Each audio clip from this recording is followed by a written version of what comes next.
When Marcus texted me, "Mom, we had to cancel the family trip. Finances won't allow it. We'll reschedule for later," I believed him. I worked all summer long, taking extra shifts while they, as they told me, were also working hard to recover financially. 3 weeks later, I opened Instagram and saw the truth. My daughter-in-law, Chantel, had posted photos of a Caribbean cruise. My whole family was there. Marcus in a crisp white linen shirt smiling under the sun, Chantel in a fancy expensive coral dress, my grandkids Jamal and Naomi sporting designer straw hats that cost a fortune on those ships. Even Chantel's parents, Chuck and Eleanor Hall, were in the picture, toasting with champagne. Everyone but me. The caption read, "Unforgettable family vacation." Unforgettable.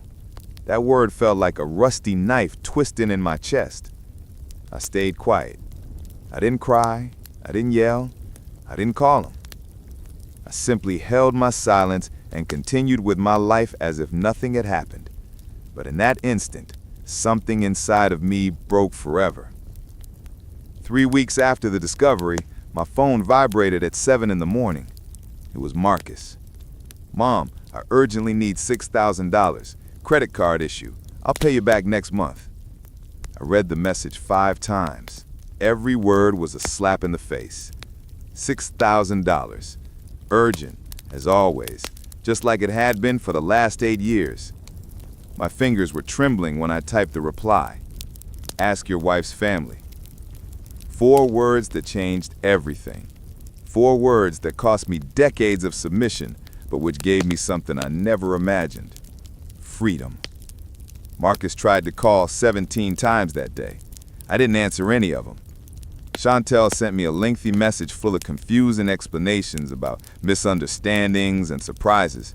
I deleted it without reading the whole thing. That same afternoon, I went to the bank and closed the joint account we had shared for years. I canceled the extra cars they held in their names. I blocked the automatic transfers. And for the first time in nearly a decade, I breathed without feeling a hand on my throat. But to understand why those 4 words were so powerful, I need to go back to the beginning.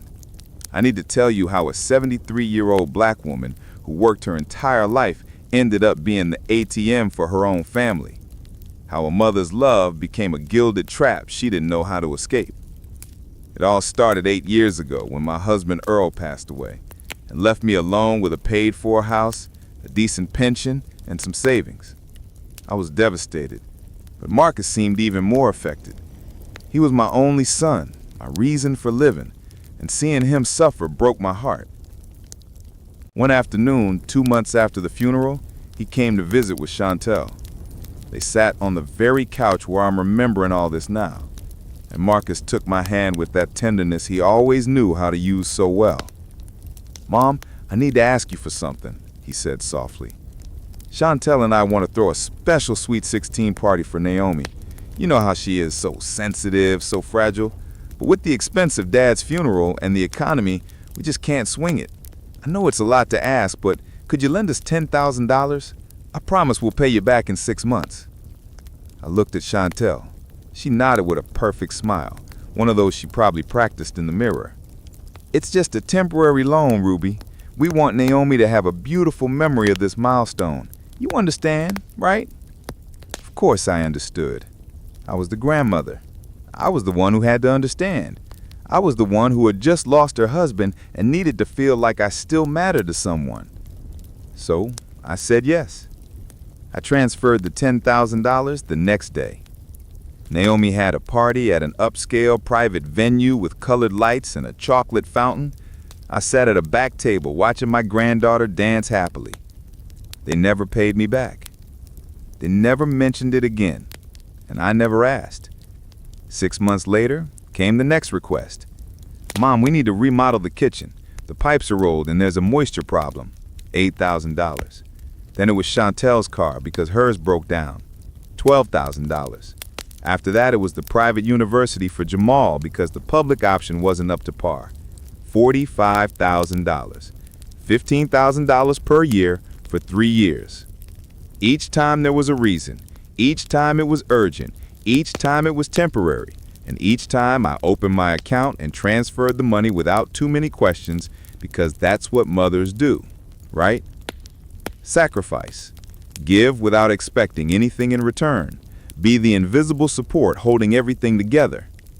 But what I didn't understand then, what took me years and $60,000 to realize, is that there's a huge difference between helping and being used, between love and manipulation, between family and convenience. The first years after Earl's death were confusing. I was lost in an ocean of loneliness, clinging to any floating board that would keep me afloat. And Marcus knew it. He knew every one of my weaknesses, every vulnerable corner of my heart as a widowed mother. He would visit on Sundays with Chantel and the kids, always with that long hug that made me feel like I still had a family, that I still mattered to someone. "Mom, you look tired," he'd say while Chantel made coffee in my kitchen as if she owned the place. "You should rest more. We're here for whatever you need." And I felt lucky. How foolish, how blind, how desperately lonely I must have been not to see that those visits always ended with a request wrapped up like a gift.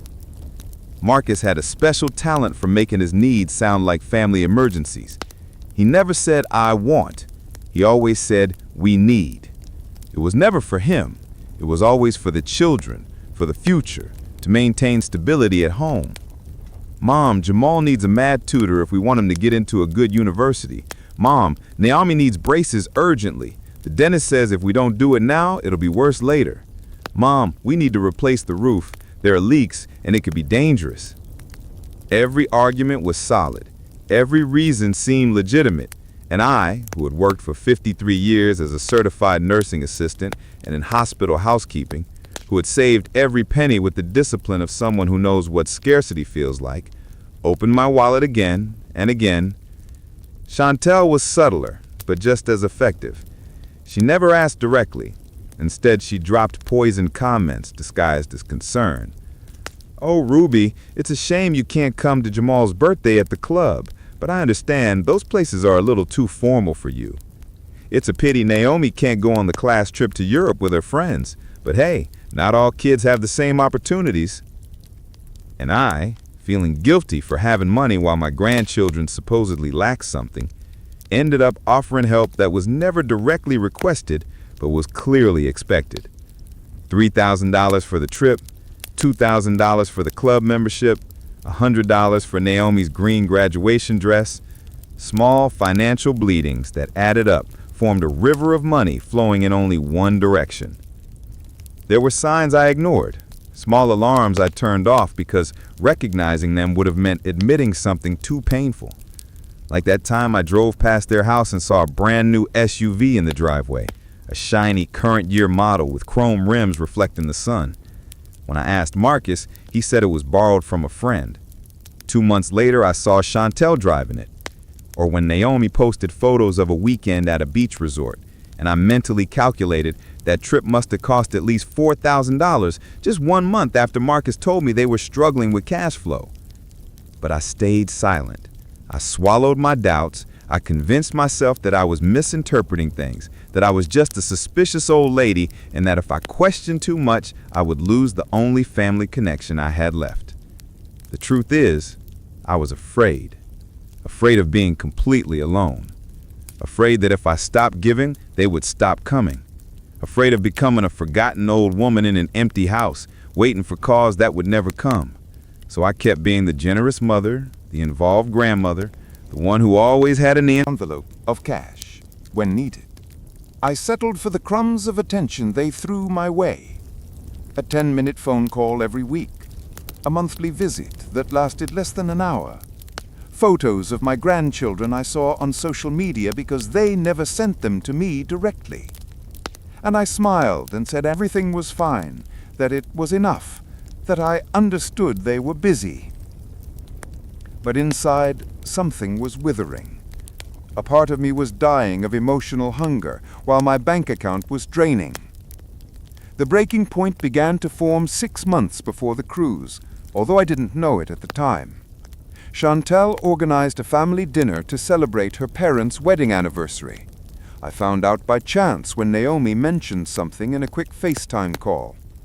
"Grandma, I can't talk long. We're getting ready for Grandpa and Nana Holt's party." I felt a sharp pain in my stomach. Grandpa and Nana Holt, as if I didn't exist, as if I wasn't a grandmother too. I called Marcus that night. "Son, Naomi mentioned a dinner." There was an awkward silence on the other end. "Oh yeah, Mum, it's just something small, intimate. You know how Chantel's family is, very tight-knit. I don't want you to feel bad, but we thought it would be better this way." I hung up, feeling an emptiness in my chest. I didn't feel bad. I felt invisible. But again, I kept silent. Again, I swallowed the humiliation. Again, I pretended I understood. 2 weeks after that call, Marcus showed up at my door looking worried.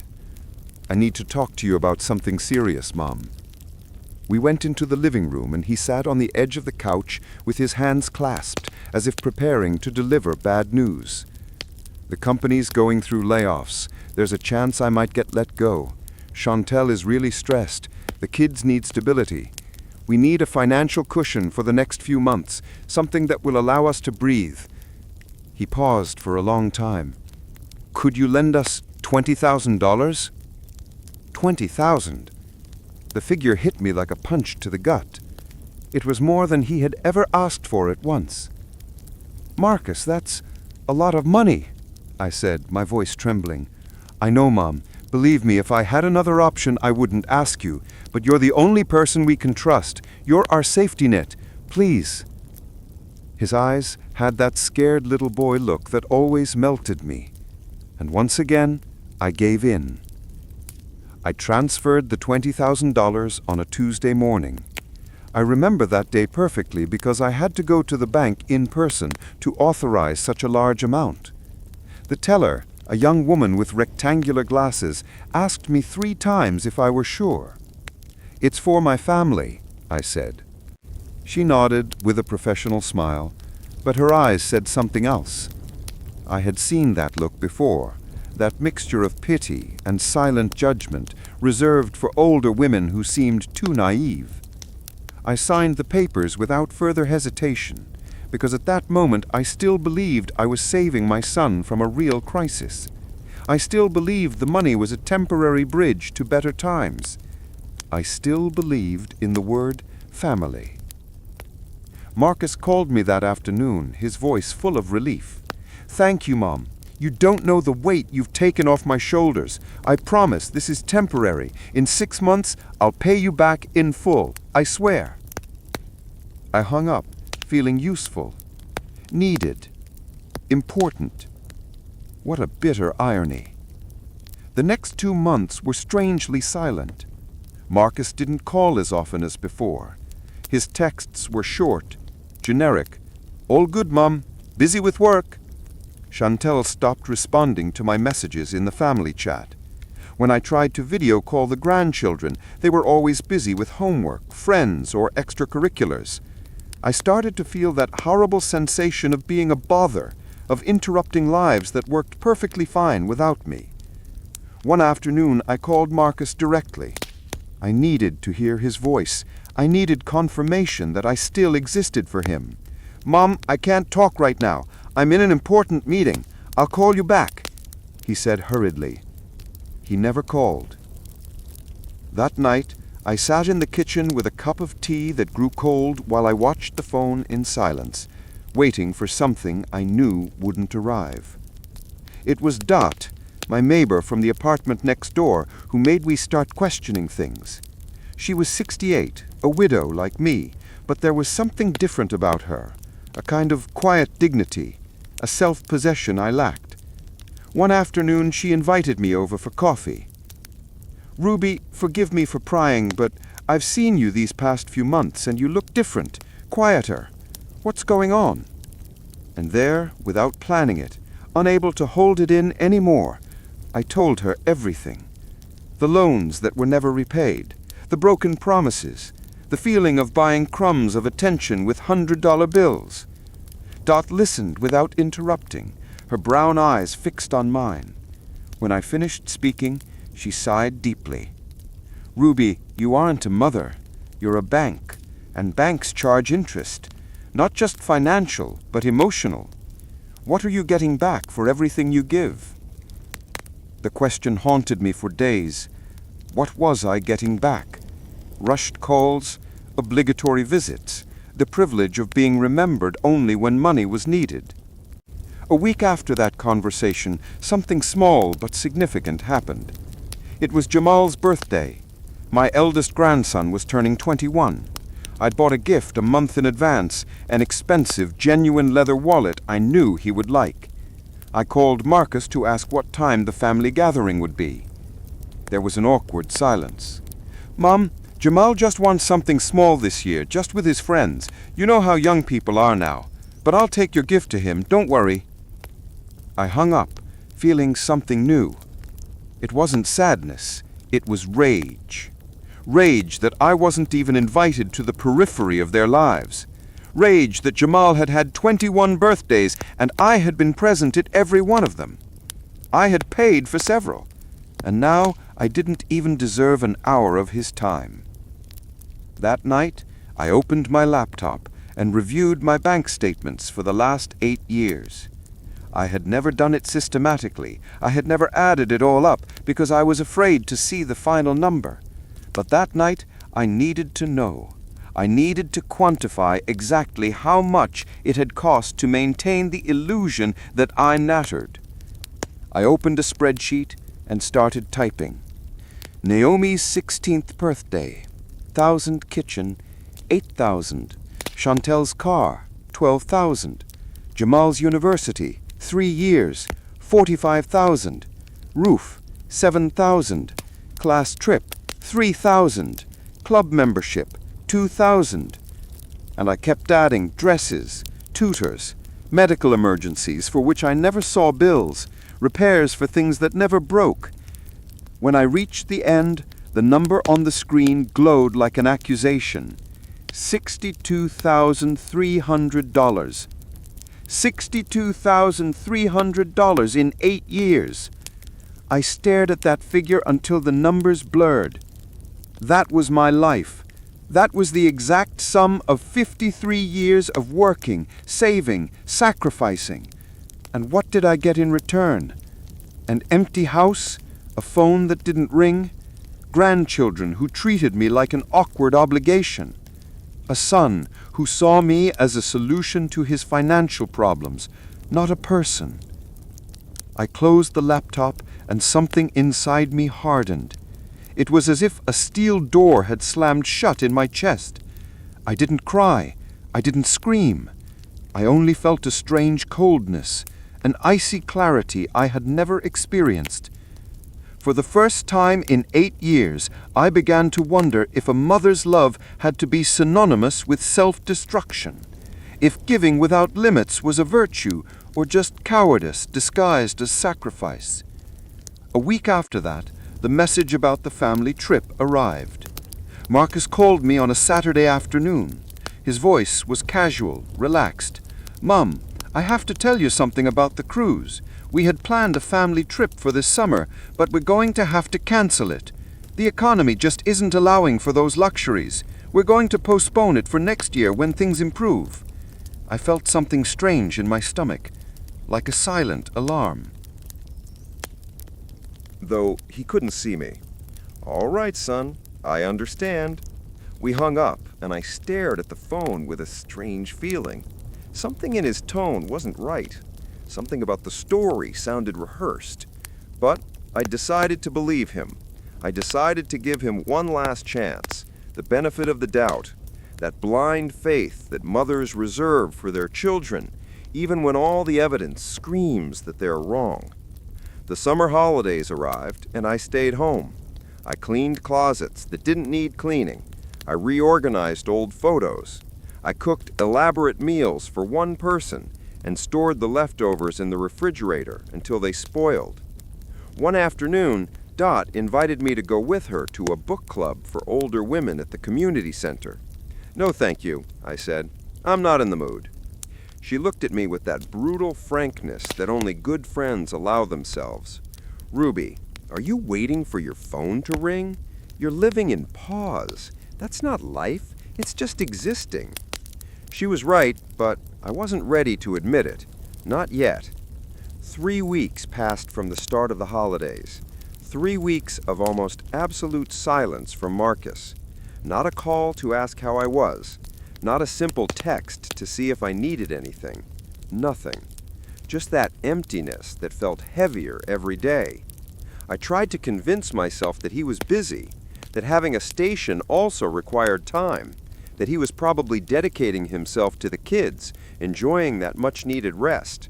But deep down, in that dark place where we keep the truths we don't want to face, I knew something wasn't right. There was a persistent unease, like when you know you forgot something important but can't remember what. That feeling stayed with me from morning until night, settled in my stomach like a cold stone. On a Thursday afternoon, while making a vegetable soup I knew I wouldn't finish, my phone vibrated with a notification. It was Instagram.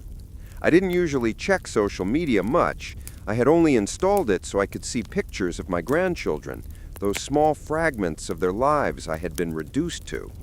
But that day, something made me open the app. Maybe it was intuition. Maybe it was the universe pushing me toward the truth I had been avoiding. I saw that Chantel had posted something 20 minutes ago. My heart started beating faster, and I didn't know why. I tapped her profile, and there it was. The first photo was of her on the deck of a huge ship with the turquoise sea behind her, wearing that coral dress that must have cost a fortune, her sunglasses reflecting the sky, a perfect smile. Too perfect. The caption read, "Unforgettable family vacation." I swiped to the next photo. Marcus was there, in a white linen shirt, tanned, holding a cocktail decorated with tropical fruit and a tiny umbrella. He looked relaxed, happy. Not a single worry on his face. Nothing in that image suggested financial problems. Nothing indicated that he had had to cancel the trip for lack of money. I kept swiping. Jamal and Naomi by the ship's pool, wearing those expensive straw hats sold in the cruise line's luxury boutiques. Another photo of the whole family having dinner in what looked like an elegant restaurant inside the ship, with white tablecloths and wine glasses. And then the one that completely shattered me. A group photo. Marcus, Chantel, Jamal, Naomi, and Chantel's parents, Chuck and Eleanor.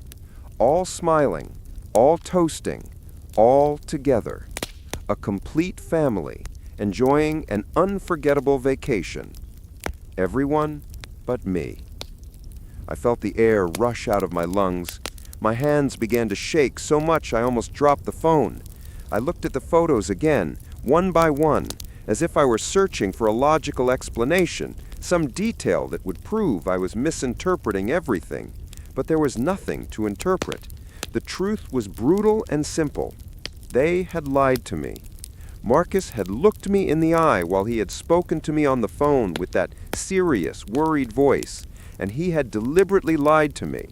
They hadn't canceled the trip. They had canceled me. They had decided that I didn't deserve to be there, that the grandmother who had financed their lives for 8 years wasn't important enough to be included in the unforgettable family vacation. But Chantel's mother was. She deserved to be in those photos. She was part of the family. I counted the posts, 14 in total. 14 moments captured and shared with the whole world. 14 proofs that my existence in their lives was completely dispensable. In one of the photos, Chantel posed in front of a giant plate of lobster with the phrase, "When life treats you right." As if life had been the generous one, as if the money for that cruise had fallen from the sky. I started mentally calculating a Caribbean cruise for 5 people, because obviously Chantel's parents were included in the package. With the ocean view cabin seen in the photos, the elaborate food, the decorated cocktails, I was easily looking at $10,000, maybe more. $15,000 spent on vacation. while they were telling me they had financial problems, while they were asking me to understand that they couldn't afford those luxuries. I stood up and walked to the window. My legs felt weak, like they belonged to someone else. Outside, the sun shone indifferently. People walked down the street, living their normal lives, while mine fell apart in silence. I took the phone again. This time, I analyzed every detail with a coldness I didn't know I possessed. The date of the posts matched exactly the 3 weeks they had been on vacation, the same 3 weeks I had spent alone at home, feeling guilty for questioning their version, convincing myself that I was a distrustful mother for doubting my own son. I zoomed in on one of the photos where the name of the cruise line was visible on a life preserver. I searched online. It was a luxury line, one of those that advertised premium experiences, 5-star gastronomy, world-class entertainment. It was definitely not a budget trip. I closed my eyes and tried to take a deep breath, but the air wouldn't fill my lungs completely. There was a pressure in my chest, as if someone were sitting on my ribs. It wasn't just the lie, it was the premeditation. They had planned this. They had consciously decided to exclude me. They had invented a complete story to keep me away. And the worst part, the thing that truly tore me inside, was that they didn't even have the decency to keep it private. They had published it on social media. They knew I might see it. Or perhaps, and this was even more painful, they simply didn't care. Maybe they didn't even think about me enough to consider that I would see those photos. Maybe I was so irrelevant in their lives that I wasn't even worth the effort to block me from their posts. I sat down again, this time on the floor, my back against the wall. The phone was still in my hand, the photos still on the screen. I thought about all the times I had justified their behavior, all the excuses I had invented in my head to explain their distance, their coldness, their constant requests for money, followed by long silences. I thought about the $62,300, about every bank transfer, every envelope of cash, every promise of repayment that never materialized. And I asked myself with a brutal, belated clarity, if I had ever been anything more to them than a resource. Did my son love me, or did he only love what I could give him? Did my grandchildren truly know me, or did they only know the grandmother who showed up with expensive gifts and financial solutions?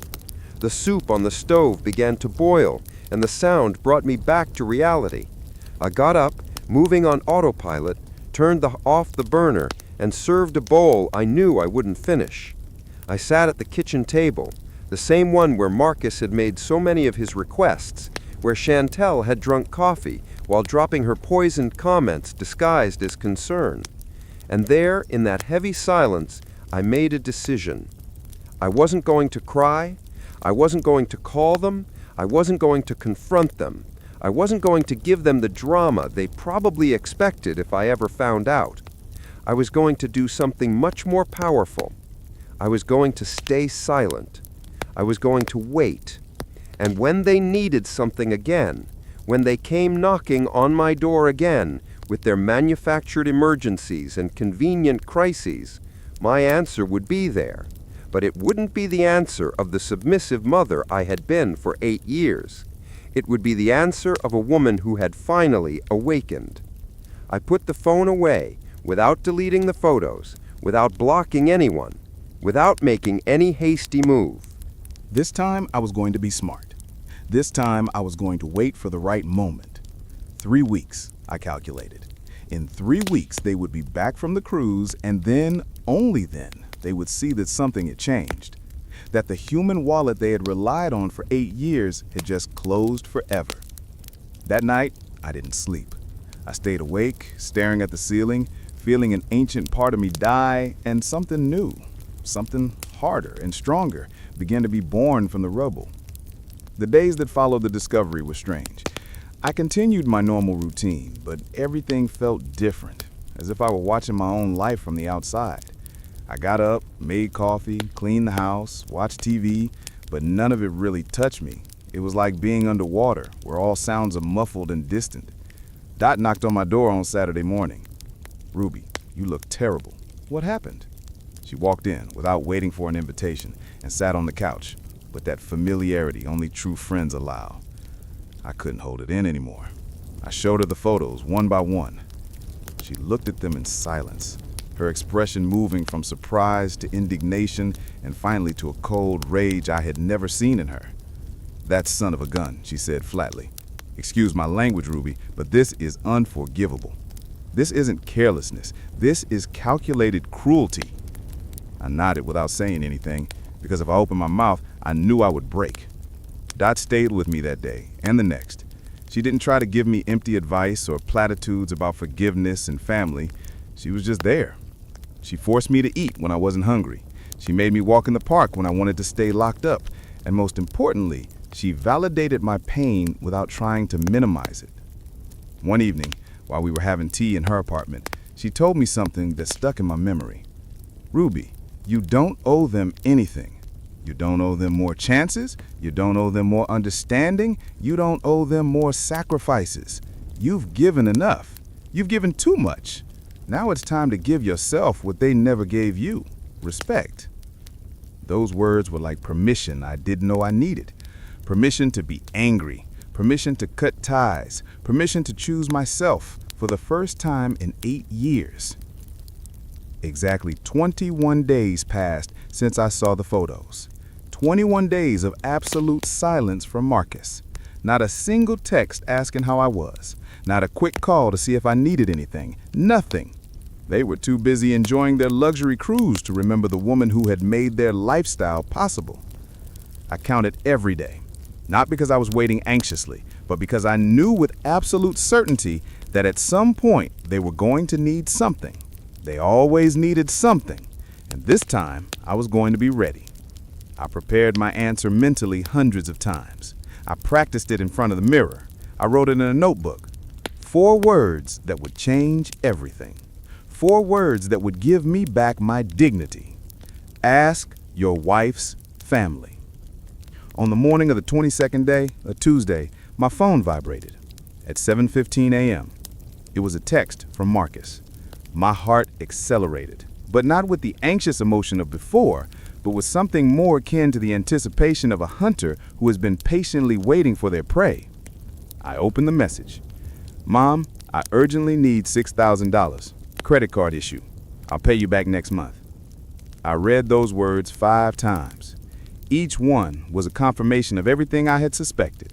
Not a hello, not a how are you, not a single question about my well-being after 3 weeks of silence. Only the direct, crude request without any attempt to disguise it. $6,000. Urgent as always, as if the last 8 years had taught them nothing except that Mom always says yes. Mom always opens her wallet. Mom always understands. But this mom had died 3 weeks ago in front of those cruise photos. This was a new woman, a woman who had seen the truth and could no longer close her eyes. My fingers were trembling when I began to write the reply, not from fear or doubt, but from an emotion I was slow to recognize because I had never felt it directed toward my son. It was power. It was control. It was the cold satisfaction of finally setting a boundary after years of being an open door. I wrote, "Ask your wife's family." I added nothing else. No explanations, no accusations, no emojis to soften the blow. Just those 4 words, send. The blue check mark appeared, indicating the message had been delivered, and then, almost immediately, the 2 blue checks, read. I imagined his face, the initial confusion, then the discomfort, finally the panic when he understood that something fundamental had changed. I didn't have to wait long. 30 seconds later, my phone started ringing. Marcus calling. I didn't answer. He called again and again and again. I counted 17 calls in the next 3 hours. 17 desperate attempts to regain control of the situation, to put me back in my place as the obedient, solution-dispensing mother. But I didn't answer any. Every rejected call was an act of personal revolution. Every ignored ring was a declaration of independence. I was shaking, I won't lie. Years of conditioning screamed at me to answer, to hear his side, to give him the benefit of the doubt. But there was another voice, newer but stronger, that reminded me of the cruise photos, that reminded me of the $62,000, that reminded me that I too deserved respect. At 2 o'clock in the afternoon, a message arrived from Chantel. It was long, full of exclamation points and capital letters. Ruby, I don't understand what's going on. Marcus is so worried. There must be a misunderstanding. Can we please talk like adults? The children are confused. You can't do this to your own family. I read the message with a calm that surprised me. There was the classic manipulation, making me the villain, making my refusal sound like an attack on the family, as if I was the one who had broken something, as if setting a boundary after years of abuse was an unforgivable crime. I noticed that she didn't once mention the cruise. Not an apology, not a recognition of the lie, just indignation at my audacity to say no. I deleted the message without replying. That was going to drive her crazier than any words I could write. That same afternoon, my hands still trembling, but with a determination that grew with every minute, I went to the bank. I asked for the same teller with the rectangular glasses who had helped me when I transferred the $20,000. She recognized me immediately. "How can I help you today, ma'am?" "I need to close the joint account I have with my son," I said. My voice sounded firmer than I expected. "I also need to cancel all the extra cards in their names and block any automatic transfer authorizations." She blinked, surprised. "Are you sure? It's an important decision." "I am completely sure," I replied. "I've never been sure of anything in my life." I filled out the necessary forms. I signed where indicated, and with each signature, I felt like I was reclaiming pieces of myself that I had given away thinking I was buying love. The process took almost 2 hours. While the teller processed everything in the system, I sat in that uncomfortable plastic chair and felt something strange. Peace. It wasn't the quiet, warm peace of movies. It was something closer to the silence after a storm, when everything is broken, but the rain has finally stopped. The teller handed me the final documents. "The joint account is closed. The cards are canceled. They no longer have access to your funds, ma'am." "Thank you," I said. And then, without planning it, I added, "I should have done this years ago." She looked at me with a sad understanding. Better late than never. Sometimes love makes us blind. I left the bank, feeling that I had left behind more than just a bank account. I had left 8 years of being invisible, dispensable, useful only when money was needed. When I got home, I had 32 unread messages. Marcus, Chantel, even Jamal had texted asking what was wrong with Grandma. I quickly reviewed all of them. None asked how I was, none offered an apology, all demanded explanations, as if I owed them a justification for protecting myself. The last message was from Marcus, and it read, "Mom, this is ridiculous. You're an adult. You can't act like a child just because you got upset about something. Call me, and let's talk like civilized people." I read those words, and something inside me hardened even more.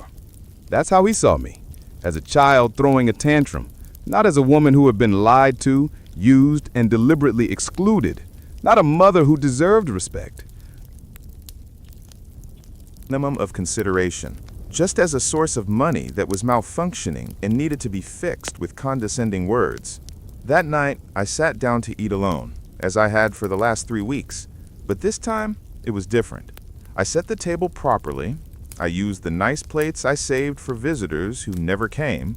I served the meal in reasonable portions. I ate slowly, savoring every bite.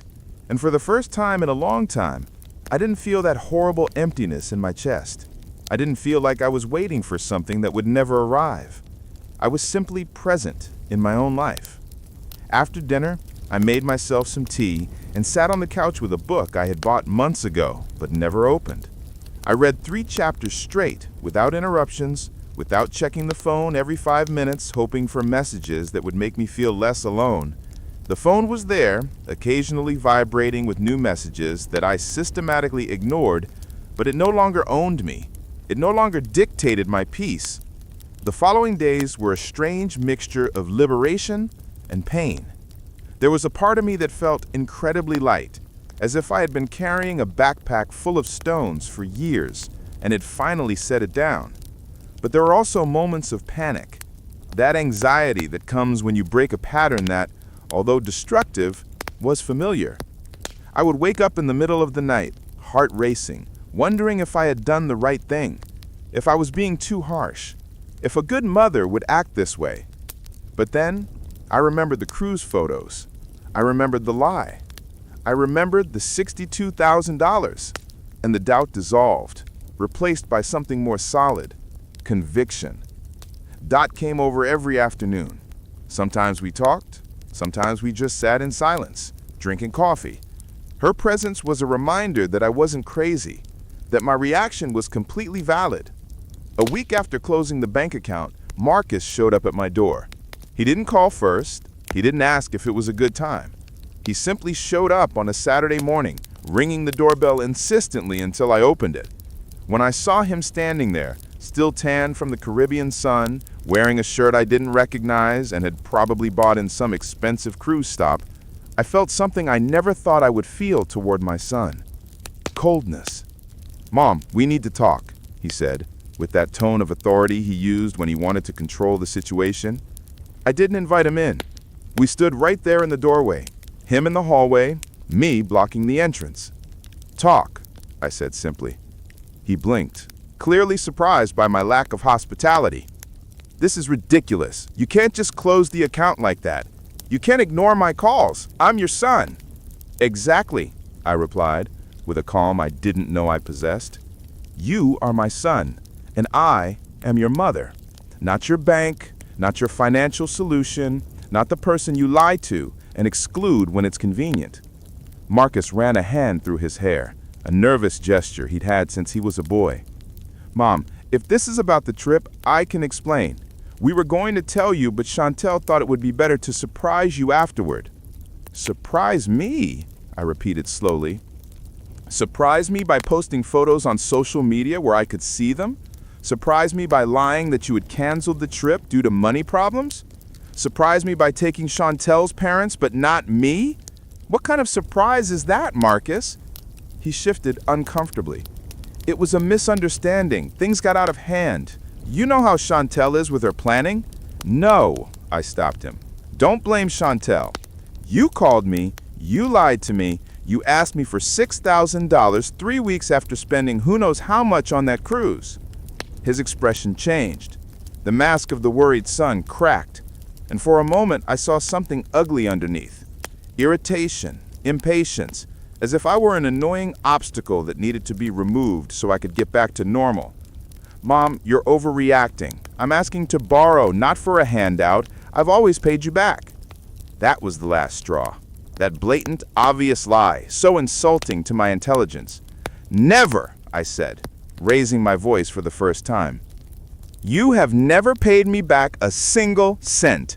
In 8 years, Marcus, $62,300. I did the math. I have it all documented. Every transfer, every temporary loan that was never repaid. So don't you dare stand there and lie to me again." His face turned red. He seemed genuinely surprised that I had kept a record, as if he had never considered that I could be that organized, that aware. "That's different," he stammered. "That was for the family, for the kids, for emergencies." "What emergency was the cruise?" I asked. He didn't answer. He just looked at me with that mixture of frustration and disbelief, as if I had become a stranger. And maybe I had. Maybe the mother he knew, that woman who said yes to everything, who swallowed every story, who prioritized his needs over her own dignity, had died sometime over the last few weeks. "Mom, I don't know what's been going on with you lately, but this has to be fixed. I need access to the account. I need things to go back to normal." "No," I said simply. That word, so short, so powerful, hung in the air between us like a final sentence. There will be no more transfers. There will be no more loans. There will be no more joint account. It's over, Marcus. He took a step toward me, and for a second, I thought he was going to yell at me. But instead, his voice came out low, threatening. "You are making a mistake. You're going to end up alone, old and alone, and when you need something, when you're the one who needs help, I won't be there. I'm already alone, I replied without emotion. I've been alone for 3 years, ever since you decided I was only valuable when I could give you something. And you know what? I prefer to be truly alone than to be surrounded by people who only see me as a walking wallet. Marcus shook his head, his expression hardening. You're selfish. After everything we've done for you, Chantel includes you in family gatherings, the kids call you, I come visit, and this is how you repay us? Every word was a revelation. So my presence in their lives was a favor they were doing me. The crumbs of attention I received were a payment for my financial generosity. Not love, not family, just a transaction. Go, I said. My voice sounded tired. Now get out of my house, Marcus. He stared at me for a long moment, perhaps expecting me to break, to give in as I always had. But I held his gaze without flinching. Finally, he turned around. You're going to regret this, he said over his shoulder as he walked toward the elevator. I don't think so, I murmured when the door closed. I stood there for a few minutes, processing what had just happened. I had confronted my son. I had set boundaries. I had said no. And the world hadn't ended. The sky hadn't fallen. I was still breathing. I was still standing. I was still myself, only now with a little more dignity intact. That afternoon, Dot knocked on the door as if she had sensed I needed her. I told her everything. She hugged me for a long time. I'm proud of you, she whispered. I know it hurts. I know it's hard. But what you did today was an act of self-love. We cried together. Not exactly tears of sadness, but something more complex. It was like crying for a version of myself that had died. A version that thought her worth lay in how much she could give, how much she could endure, how much she could sacrifice. Dot didn't leave that night. She stayed for dinner, and then we watched an old movie on TV. It was the first time in months I had genuinely laughed. The first time I enjoyed a moment without that background anxiety, waiting for the phone to ring, for someone to need me, for me to have to be available. The following days were quieter. Marcus didn't come back. Chantel's messages became less frequent until they disappeared. It was as if they had understood that this time I wouldn't give in. Or perhaps they had simply found another source of funding, and I was no longer necessary.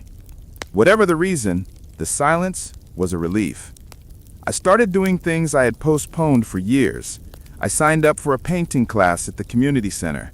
I met other women my age who were also rediscovering themselves after years of living for others. One of them, I'd gone through something similar with her own children. We quickly became friends, united by that silent understanding that only comes from having survived the same thing. One morning, 2 weeks after Marcus's visit, I went to a travel agency. I had seen an ad for tours in Italy, and something in me awoken. I want information about this trip, I told the agent, a young woman with a kind smile.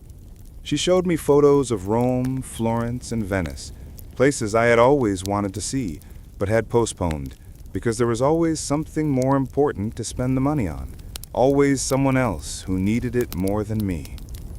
How much does it cost? I asked. She gave me the price. $4,500 for a 10-day all-inclusive tour. 6 months ago, that number would have seemed impossible to spend on myself. Too selfish, too frivolous. But now, after everything I had been through, after finally understanding that my life also had value, that number seemed perfectly reasonable. I'll take it, I said. The agent blinked, surprised by my quick decision. Are you sure? Do you want to think about it? I don't need to think about it, I replied. I've been thinking all my life. It's time to act. Booking that trip was the first truly selfish act I had done in decades. And I say selfish without the negative weight that word had always carried for me. It was selfish in the pure sense. Something just for me that didn't benefit anyone else, that didn't solve anyone's problem except my need to live before it was too late. I left the travel agency with the documents in hand and a strange feeling in my chest that took me a moment to identify. It was excitement. It was anticipation. It was the feeling of having something to look forward to that involved no one but myself. I called Dot from the street. "I did it," I said as soon as she answered. "I booked the trip to Italy." She screamed with delight on the other end of the line. "Ruby, I'm so proud of you. When do you leave?" "In 6 weeks. 10 days touring cities I had only seen on postcards." We hung up, and I stood there on the sidewalk, smiling like a fool, feeling the sun on my face and thinking that maybe, just maybe, at 73, I was finally learning to live for myself. The following weeks were a whirlwind of preparation. I bought a new suitcase because the one I had was old and full of memories of family trips I never really enjoyed. I went to a clothing store and tried on dresses I never would have dared to wear before. I bought a mustard-colored one, cheerful, bold, completely different from the gray and beige tones I had worn for years to avoid drawing attention. The saleswoman, a young woman with tattoos on her arms, told me, "It looks gorgeous on you. You look radiant." And I looked in the mirror, and for the first time in a long time, I liked what I saw. I wasn't the invisible grandmother. I wasn't the rejected mother. I was Ruby, a 73-year-old woman who was choosing herself. I bought the dress and 2 more. I also bought comfortable walking shoes, a small camera for photos, and a notebook to write down my impressions of the trip. Dot and Yvette helped me plan. We reviewed maps, researched restaurants, and made lists of places I couldn't miss. It was fun. It was light. It was everything my family gatherings never were. There was no hidden tension. There were no requests disguised as conversation. Just 3 older women excited about planning an adventure. One afternoon, while having tea in my living room, Yvette asked me, "Have you heard anything from your son?" I shook my head. Nothing. Absolute silence. She nodded, understandingly. It's better that way. Silence is sometimes the clearest answer. "Are you worried they might show up while you're gone?"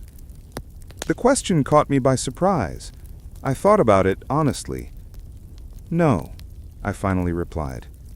"I'm not afraid of anything they can do or say anymore. That power is over." 2 weeks before the trip, something unexpected happened. I received an email from an address I didn't recognize. The subject line read, "Regarding Marcus and Chantel." I opened it with curiosity and a little caution. It was from Chuck Hall, Chantel's father. The message was formal but direct. "Dear Ruby, I have recently learned of the situation between you and my daughter and son-in-law.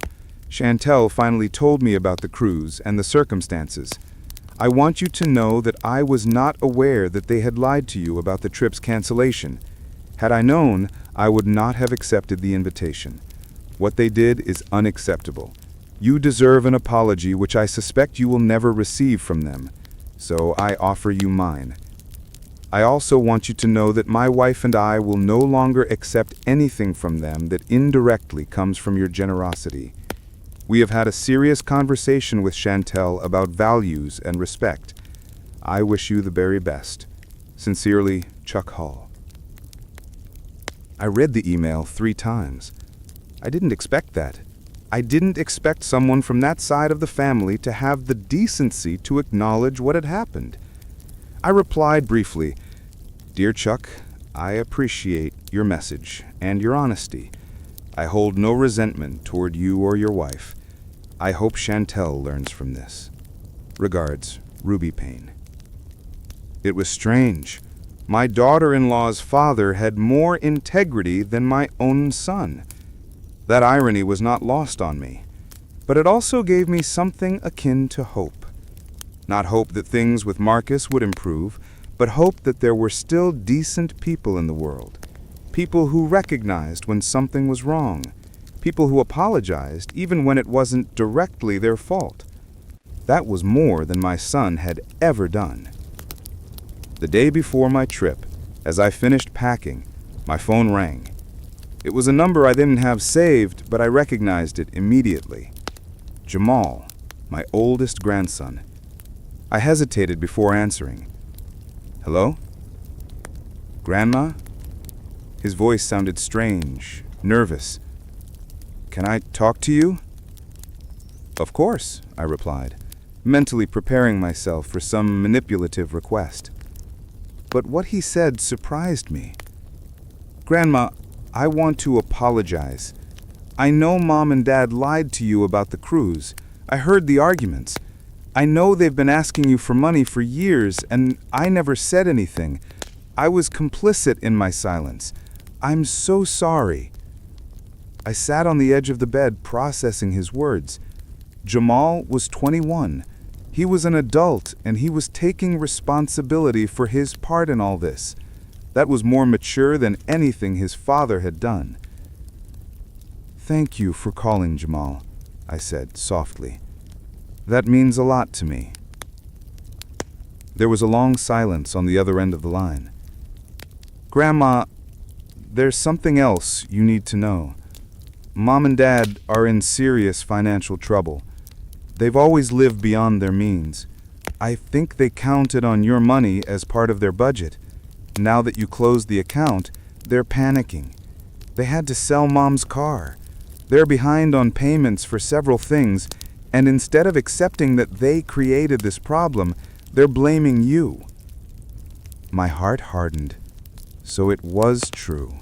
They weren't emergencies. They weren't temporary crises. It was a lifestyle they couldn't sustain without my money. Jamal, I appreciate you telling me this, but you need to understand something. I am not responsible for your parents' financial problems. They are adults. They made their decisions. Now they have to live with the consequences. I know, he said quickly. I'm not calling to ask you to help them. I'm calling because I want you to know that I don't think like them, that I understand what they did to you was wrong, and that if you ever want to have a relationship with me independent of them, I would like that. Those words touched me deeply. It was the closest thing to a victory I could expect from this situation. Not getting my son back, but maybe eventually having a real connection with my grandson. One based on mutual respect, not financial transactions. I would like that too, Jamal, I replied, my voice cracking. Thank you for calling. Take care of yourself. You too, Grandma, and enjoy your trip. Naomi told me you deserve it. We hung up, and I sat there with the phone in my hand, crying softly. But this time, they weren't tears of pain. It was something closer to relief, the validation of knowing I wasn't crazy, that my reaction had been justified. The next morning, Dot and Yvette accompanied me to the airport. I had my new suitcase, my mustard dress carefully packed, my camera, my notebook, and for the first time in 8 years, I carried something more important: hope. Hope that life still had good things reserved for me, that it wasn't too late to be happy, that 73 wasn't the end, but perhaps a new beginning. We hugged at the airport entrance. Dot squeezed me tight. "You're going to be incredible," she whispered. "You'll come back renewed. Don't let anything or anyone take this from you." I promise. And I meant it. I walked through airport security feeling lighter than I had in years.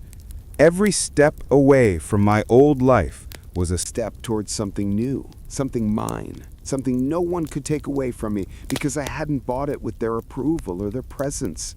I had bought it with my own money, earned by my own work, for my own happiness.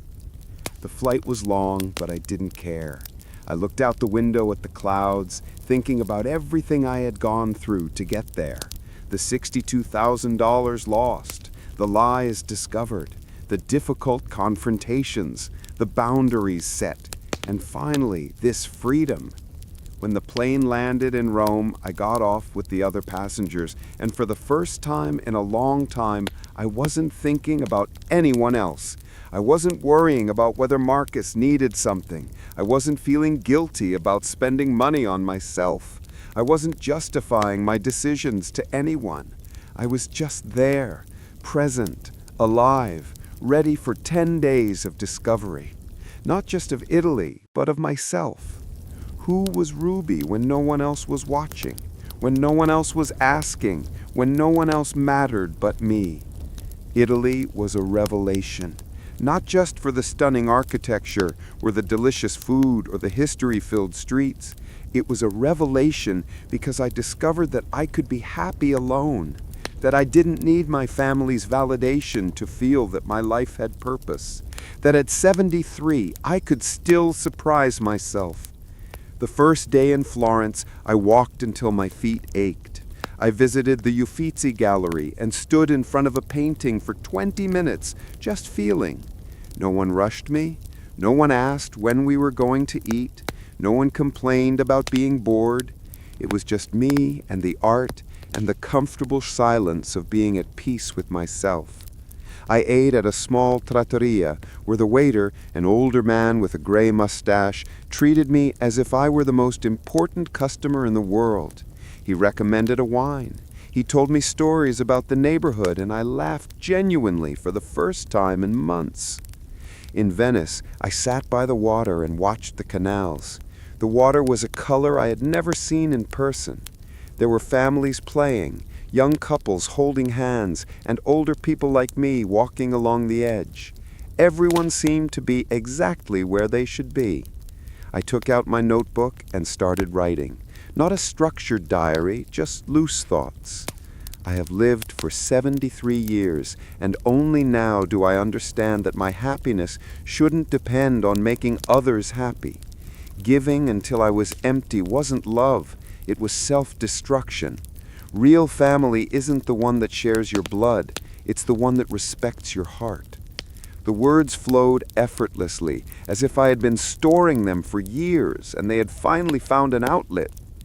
A woman sat near me. She was Italian, with completely white hair and deep wrinkles around her eyes. She asked me in Italian where I was from. I answered in my imperfect English, "America." "Ah, American," she smiled. "Traveling alone?" "Yes," I replied, and for the first time that phrase didn't sound sad or lonely. It sounded like a choice, like power. She nodded with understanding. "Me too. My children want me to stay home, to wait for them, to be available when they need me, but I decided that my last years will be mine." We looked at each other, and in that moment we shared something that needed no words. That silent understanding between women who have lived whole lives prioritizing others and have finally decided to prioritize themselves. We talked for an hour. She told me about her life, her disappointments, her small acts of rebellion. I told her my story. She listened without interrupting, and when I finished, she placed her wrinkled hand on mine. "You did the right thing," she said simply. "Forgiveness is important, but self-respect is sacred." We said goodbye with a hug, and I never saw her again, but her words stayed with me.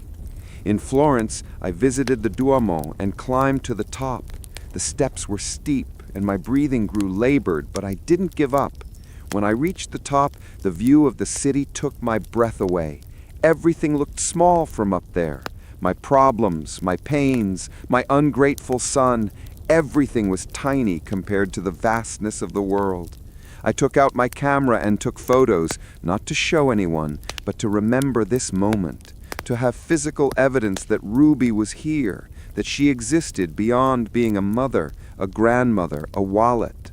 A young couple asked me to take their picture. I did it gladly. Then they insisted on taking one of me. I hesitated. I wasn't used to being the center of attention, but I accepted. I stood in front of the overlook with the wind moving my gray hair, and I smiled, a real, unforced smile. When I saw the picture afterward, I barely recognized myself. There was something different in my eyes, something akin to freedom. Every city taught me something.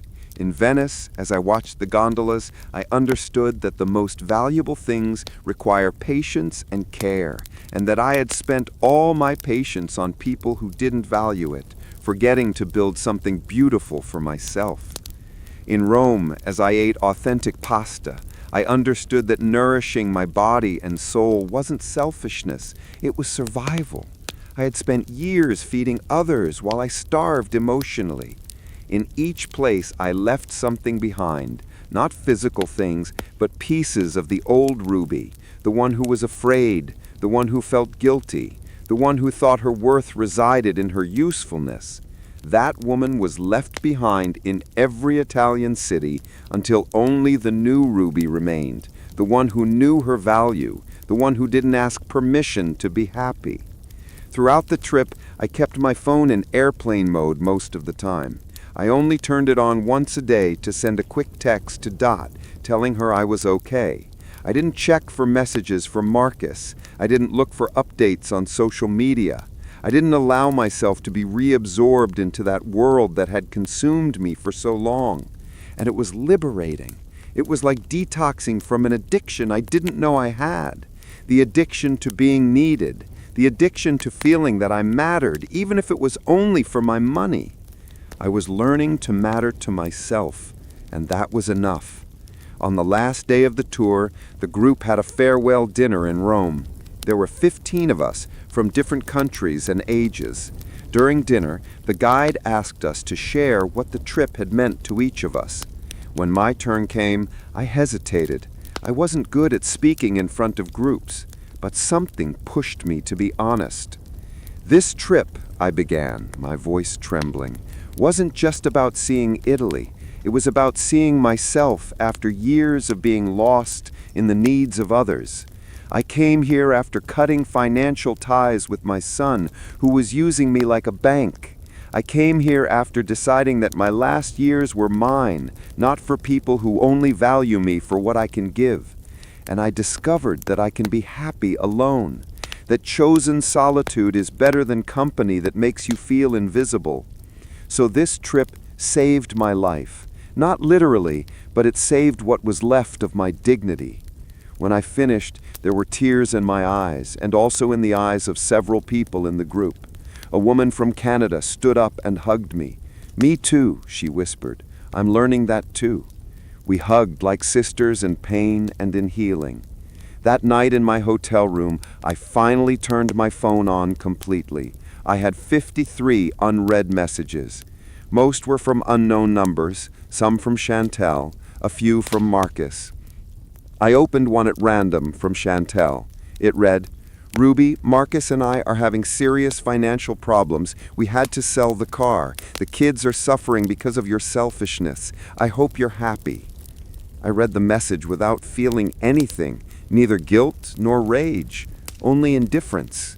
It was fascinating how someone could take zero responsibility for their own decisions, how they could spend money they didn't have on a luxury cruise and then blame me for the consequences of their actions. I deleted the message. I checked a few more. All had the same tone. Accusations, manipulation, attempts to make me feel guilty. But this time it didn't work. The part of me that responded to manipulation had died. I deleted all the messages without replying to any of them. There was a message from Jamal. It was different. "Grandma, I hope your trip is amazing. Mom and Dad are mad, but that's not your problem. I started looking for a job so I can move out on my own. I don't want to be part of this dynamic anymore. When you get back, I'd like to see you without them. Just you and me. Take care." That message made me cry, but they were good tears. Tears of hope. My grandson was breaking the pattern. He was choosing to be different. I replied briefly, "Jamal, the trip was amazing."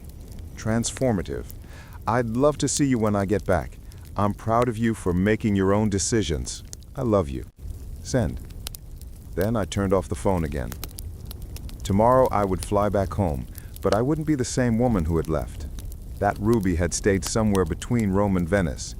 The one returning was stronger, more aware, more complete. The flight back was different from the outbound one. This time, I wasn't looking ahead with nervous hope. I was looking back with gratitude. Gratitude for every lesson learned, for every boundary set, for every time I chose my peace over their approval. When the plane landed, Dot and Yvette were waiting for me. They ran toward me when I came out, and the three of us hugged, crying and laughing at the same time. "You look different," Dot said, pulling back to look at me closely. "There's something in your eyes." "I am different," I confirmed. "I am complete." On the way home, I told them about the trip, the cities, the woman on the water's edge, the farewell dinner, and they listened with the attention that only true friends give. When we arrived at my apartment, something surprised me. There was a box in front of my door. The box was wrapped in plain brown paper with no sender label. Dot and Yvette looked at each other cautiously. "Do you want us to stay while you open it?" Yvette asked. I nodded. I didn't know what to expect, but their presence gave me security. We went into the apartment, and I put the suitcase aside. The box wasn't heavy. I placed it on the kitchen table and opened it slowly. Inside were several things. First, a letter in a white envelope. Beneath it, all the cards I had given Marcus over the years. Birthday cards, Father's Day cards, Christmas cards. There were also old photos from when he was a child, his graduation, his wedding, and at the bottom, a check. I took it out with trembling hands. It was for $5,000, signed by Marcus. In the memo line, it said, "First payment." I stared at the check for a long time, unsure how to feel. Dot broke the silence. "Read the letter," she said softly. I opened the envelope. The handwriting was Marcus's, that slanted script I had known since he learned to write. "Mom, I don't know how to start this letter. I've written and rewritten these words for weeks. Nothing sounds like enough. Nothing can repair what I did, but I need to try. You are right about everything. I used you. I lied to you. I treated you like a bank instead of my mother. And the worst part is I knew it the whole time. I knew what we were doing was wrong. I knew we were hurting you, but it was easier to keep taking your money than to face our own financial problems. Chantel and I were living way above our means. We wanted to pretend we had a status we didn't, and you were the one who paid for our vanity. The cruise was the last straw, but honestly, it should have been any of the other 100 times I failed you before that. When you closed the bank account, I got angry. I blamed you. I told Chantel you were being irrational and vengeful. But when everything started to collapse, when we had to sell the car, when we fell behind on payments, when we faced the real consequences of our decisions without your safety net, something changed. I started to see what I had done. I started to understand the magnitude of my betrayal. I talked to Jamal. He told me some very hard but very true things. He told me I lost you not when you closed the account, but years before, when I decided you were more useful as a wallet than as a mother. And he was right. This check is just the beginning. I know $5,000 is nothing compared to the $62,000 I owe you, but it's all I could put together by selling some things and working extra hours. I plan to pay you $1,000 every month until I repay everything, not because I expect your forgiveness. I don't deserve it. I'm doing it because it's the right thing to do. Tears streamed down my cheeks as I continued reading. I'm not asking you to call me. I'm not asking us to go back to how things were, because that would be impossible. And frankly, you deserve better than how things were before. I only ask you to know that I finally understood. I understood that I had an extraordinary mother, and I treated her like garbage. I understood that the love you gave me throughout my life was invaluable, and I repaid it with indifference and usage. Chantel and I are in couples therapy. I'm also going to individual therapy. We're facing our problems head-on for the first time in our marriage. It's painful and difficult, but necessary. The grandkids are also learning about financial responsibility and treating family with real respect, not transactional respect. I love you, Mom. I am so sorry I hurt you. Marcus. I folded the letter slowly and placed it on the table. Dot and Yvette looked at me expectantly. "What are you going to do?" Dot asked. "I don't know," I replied honestly. "Part of me wants to tear up the check and tell him it's too late, but another, a very small but persistent part, wants to believe people can change." Yvette took my hand. "You don't have to decide anything now. Let time show you if it's genuine or just another manipulation." She was right.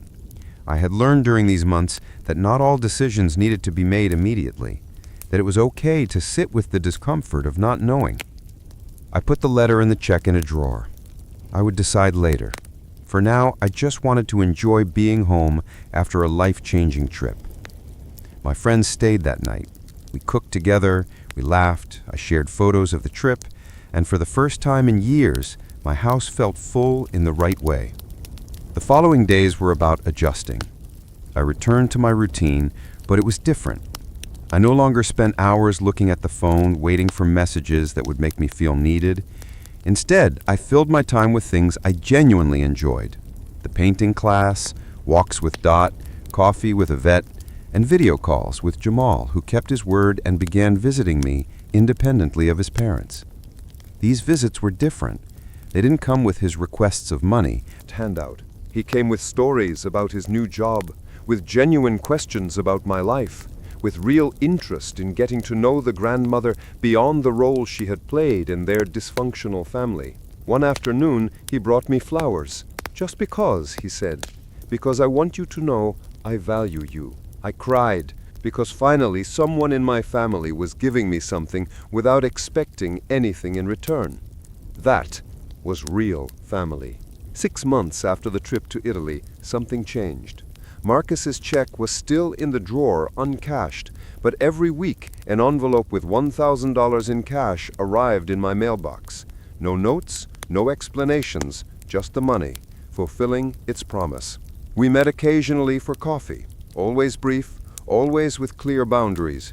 Chantel and I maintained a cordial but distant relationship. Jamal and Naomi visited me regularly, and without the pressure from their parents, we had built something real. Dot and Annette became my chosen family. We traveled together, we laughed together, we aged together without asking anyone's permission. I went back to Italy last year, taking Dot with me. We visited the same places, but it was different, because I was different. Stronger, more complete, more mine. Today, 2 years after seeing those cruise photos, I am at peace. Marcus is still paying the debt. We're about $32,000 toward the $62,000. Our relationship is cordial, but it's no longer what it was. And that's okay, because I learned the most important lesson of my life at 73. Real family doesn't charge admission. Real love doesn't empty your bank account or your soul. And it is never, ever too late to choose yourself. I didn't lose $62,000. I bought my freedom. I bought my dignity. I bought my peace. I bought the opportunity to live my last years without carrying the weight of others' expectations. And if this story made you feel anything, if you identified with any part, if it made you think about your own boundaries or your own relationships, then my pain served something bigger than me. It served to remind you that you too deserve respect, that you too can say no, that you too can choose yourself without guilt. Because in the end, the only person you will live with your entire life is yourself. And that person deserves all your love, all your protection, and all your loyalty before you give it to anyone else. Even before you give it to family. Because if you don't take care of yourself, no one else will. And that is the hardest and most liberating truth you will ever learn. Did you like my story? And which city are you listening from? Let's meet in the comments. If you like the story, you can support me by sending a super thanks so I can keep bringing more stories like this. Thank you so much for your sweet support. I'm looking forward to your comments on the story. On the screen, you can see 2 new life stories that I highly recommend. There's so much more on my channel. Don't forget to subscribe. See you in the next life story. With love, and respect.